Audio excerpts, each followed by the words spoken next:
कुछ चीज़ें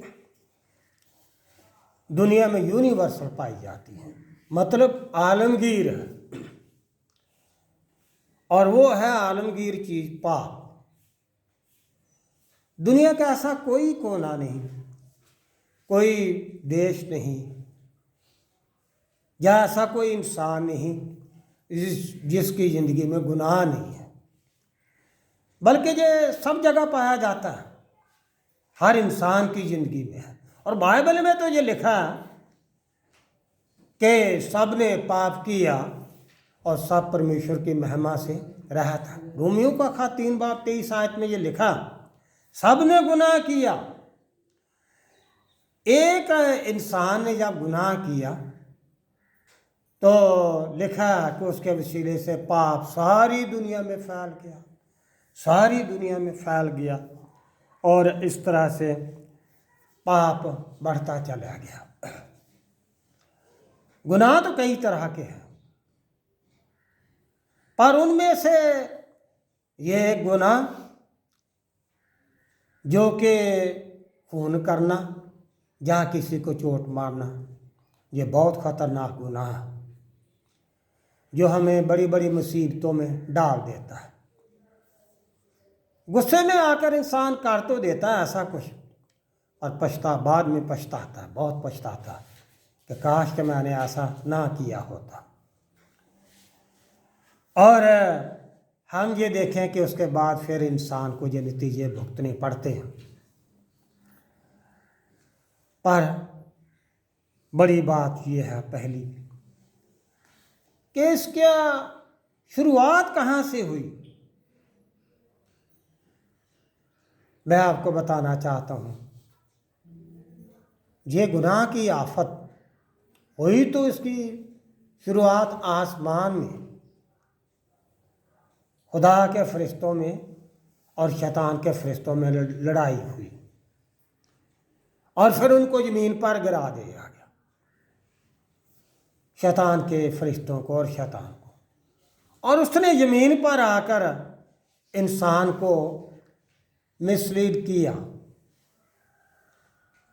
उसको गुमराह किया, उसके सामने झूठ बोला, और उसको इस बात के लिए उसने तैयार कर लिया कि वो खुदा को छोड़ दें, खुदा को डिसोबीडियंट कर दे, हम देखो खुदा के नाफरमान हो जाए, उसका हुक्म तोड़ दे।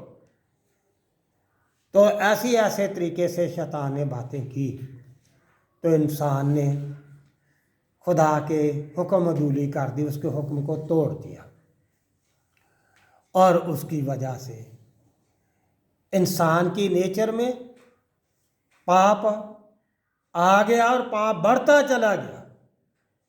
हम ये देखें कि आज भी इंसान की ज़िंदगी में, बहुत से लोगों की ज़िंदगी में पाप इतना ज़्यादा कि वो दिखता तो कम है पर है बहुत ज़्यादा होता है। जैसे एक बीमारी जो होती है वो दिखने में कम महसूस होती है पर होती बहुत ज़्यादा, तो ऐसे ही ये गुनाह।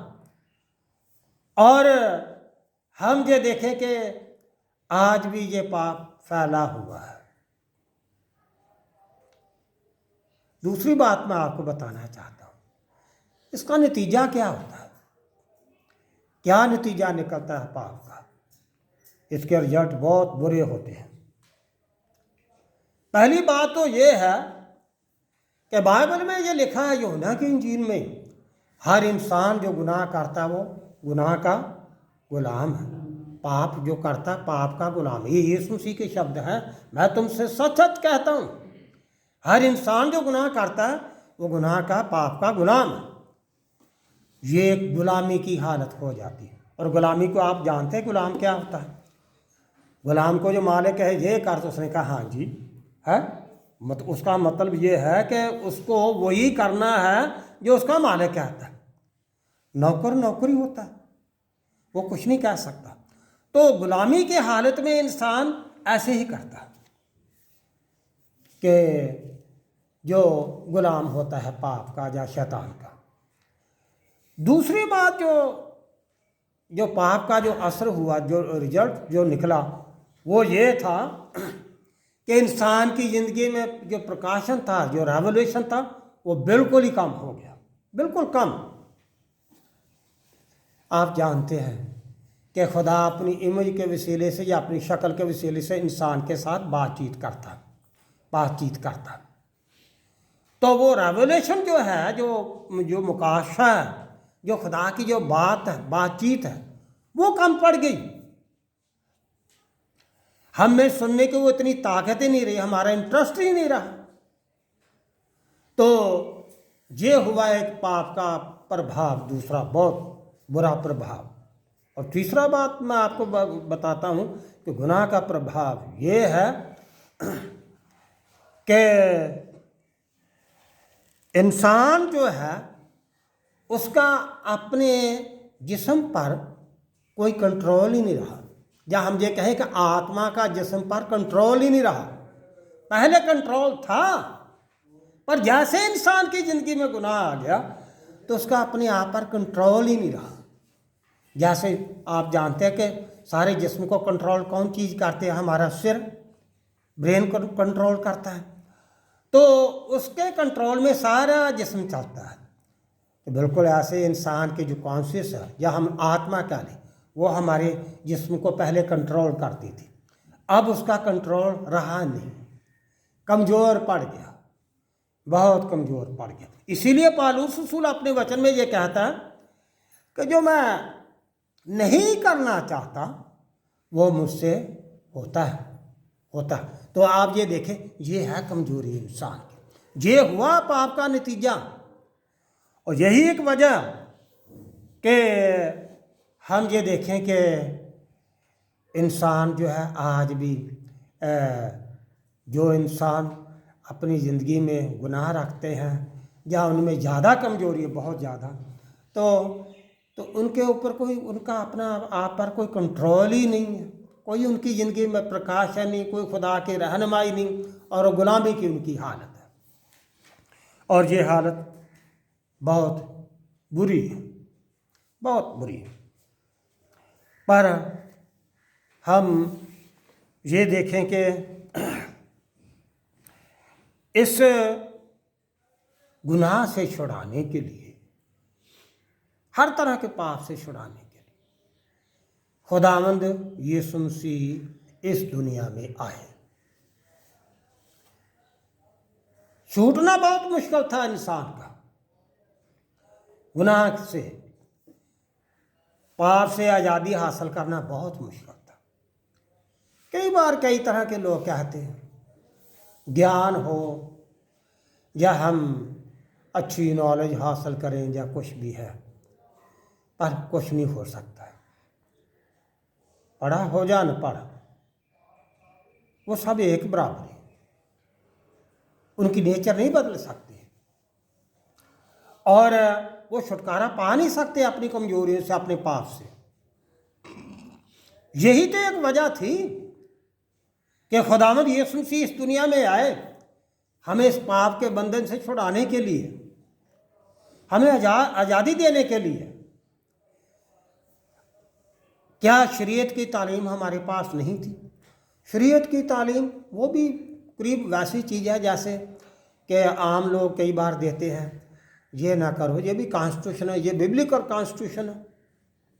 और बाकी भी हमारे जो देश का जो कॉन्स्टिट्यूशन है वो भी बाइबल पर आधारित है, क्योंकि दुनिया में सबसे पहला कॉन्स्टिट्यूशन बाइबल का ही है। इसी से दुनिया ने सब कुछ सीखा और एडमिनिस्ट्रेशन सीखी और कॉन्स्टिट्यूशन बनाए। तो हम ये देखें कि क्या नबियों की तालीम कम थी? क्या व्यवस्था हमारे पास नहीं थी? खुदा के कलाम में लिखा है कि व्यवस्था जो ज़िंदगी के लिए थी वो ही हमारे लिए मौत का कारण बनी, मौत का कारण बनी। उसी ने हमें दोषी ठहराया, उसी ने हमें पापी ठहराया। यीशु मसीह ने भी कहा कि मैं तो तुम पर दोष नहीं लगाता, पर एक जो है तुम पर दोष लगाने वाला, वो है मूसा, मतलब उसकी व्यवस्था, उसकी शरीयत जो उसने जो 5 किताबें ली, ये तुम लोगों को दोषी ठहराती हैं। मैं दोषी ठहराने के लिए नहीं बल्कि निर्दोष ठहराने के लिए आया हूँ। पर एक जो है तुमको दोषी ठहराने के लिए, और वो है मूसा और उसकी व्यवस्था। तो मेरा कहने का मतलब ये है कि इंसान के लिए जब मुश्किल हो गया कि वो अपने इस गुनाह से छुटकारा पा सके, तो खुदावंद यीशु मसीह इस दुनिया में आए छुटकारा देने के लिए, छुटकारा देने के लिए। उसने हमें तालीम दी, उसने सारी चीज़ें, बहुत सी सारी चीज़ें बदल दी। शरीयत की भी, शरीयत में लिखा, उसमें लिखा कि तुमने सुना कि दांत के बदले दांत और आँख के बदले आँख, पर मैं तुमसे ये कहता हूँ कि तुम अपने दुश्मनों से प्यार करो। और तुम कहते हो कि कोई अगर कोई अपनी औरत को त्यागना चाहे तो त्याग पत्र लिख कर दे दे, पर मैं कहता हूँ कि ऐसा कभी मत करना, क्योंकि खुदा ने ये सब कुछ ये बनाया नहीं, खुदा ने ये सब कुछ किया। ये तो तुम्हारी गलती की वजह से, बेवकूफ़ की वजह से मूसा ने लिख दिया, पर तुमने कभी ऐसा करना नहीं। यीशु मसीह ने बहुत सी बातें तब्दील की, नई तालीम दी उसने। अपने दुश्मनों से प्यार करो और कभी खून रेजी ना करो, कभी किसी पर हाथ ना उठाओ। आप उत्पत्ति की किताब में जानते हैं, उत्पत्ति की किताब में उसमें लिखा है, जो कोई इंसान का कत्ल करता है तो इंसान के हाथों से ही वो मारा जाएगा। ये उत्पत्ति की किताब में। और ये लिखा कि उसको सज़ा भी वैसे जो तलवार चलाता है तलवार से ही मारा जाएगा। आपने अभी आपने हवाला भी सुना मत्ती की इंजील में, क्या खुदावंद यीशु मसीह ने उस वक्त पतरस को कहा, म्यान में कर तलवार, क्योंकि जो तलवार से मारता है तलवार से ही मारा जाएगा। पर उत्पत्ति के किताब में लिखा कि मैं इंसान के खून का बदला इंसान के हाथों से ही लूँगा। अगर उसने कत्ल किया तो उसको कोई दूसरा मारेगा। और इसलिए कि उसने खुदा ने इसलिए ये कहा, उसने कहा कि मैंने इंसान को अपनी शक्ल पर बनाया। इसका मतलब है कि इंसान पर हाथ उठाना या उसका कत्ल करना ये बहुत बड़ी खुदा की खिलाफ वर्जी है, बहुत भारी गुनाह। हम ये कहें कि हम इंसान पर नहीं बल्कि खुदा पर हाथ उठाते हैं, उसकी शक्ल पर हाथ उठाते हैं। आप पैदाइश की किताब में पढ़े बड़े ध्यान से। और यही चीज़ खुदा में यीशु मसीह ने पतरस को कही, मत कर, ये काम नहीं करना। क्या मेरे बाप के पास क्या सेना की कमी है, फौज की कमी है? मैं अभी हुक्म करूँ तो 12 पलटने वो फरिश्तों की भेज सकता है, पर मेरे बाप की ये मर्जी नहीं है जो तू कर, इसलिए तलवार म्यान में कर। आज हम ये देखें कि दुनिया में जितने भी जो लोग आए, किसी ने ऐसी तालीम नहीं दी, बल्कि दुनिया ने उन्होंने तो मारा, सगों खुद साथ मिलकर मारा। पर यीशु मसीह ने कहा कि तलवार म्यान में कर, गुस्से को रोक और ऐसा काम नहीं करना। तो हम ये देखें कभी ऐसी तालीम कभी किसी ने दी या ऐसा हुक्म दिया कभी किसी ने नहीं दिया, किसी ने नहीं दिया। जितने भी लोग आए, रहनुमा आए, टीचर कह लो, रिलीजियस टीचर कह लो, जो कुछ भी है, तो उन्होंने सबने यही काम किया। पर खुदा का वचन हमें ये तालीम और फ़र्क तरह की देता है। यीशु मसीह बहुत फ़र्क तरह के तालीम दे रहे। पतरस ये काम मत करना, क्योंकि जो ऐसा करता है उसके साथ भी वैसा ही होगा। तो हम ये देखें कि ये कितनी बड़ी तालीम है जो खुदा में यीशु मसीह ने हमें दी। और जो ऐसी तालीम देता है, छुड़ा भी हमें वही सकता है इस गुनाह से। इस गुस्से को कंट्रोल करने में हमारी मदद भी वही कर सकता है, वही मदद कर सकता है। आज तालीम देने वाले तो बहुत हैं, पर मदद करने वाला कोई नहीं है। पर यीशु मसीह हमारे प्रभु एक ऐसे हैं, वो अपनी सामर्थ्य देता है पाक रूह की, वो अपनी ताकत देता है कि हम अपने गुस्से को कंट्रोल कर सकें, हम किसी पर हाथ न उठा सकें, हमें बर्दाश्त करने की वो ताकत देता है। इसीलिए तो खुदा में यीशु मसीह इस दुनिया में आए।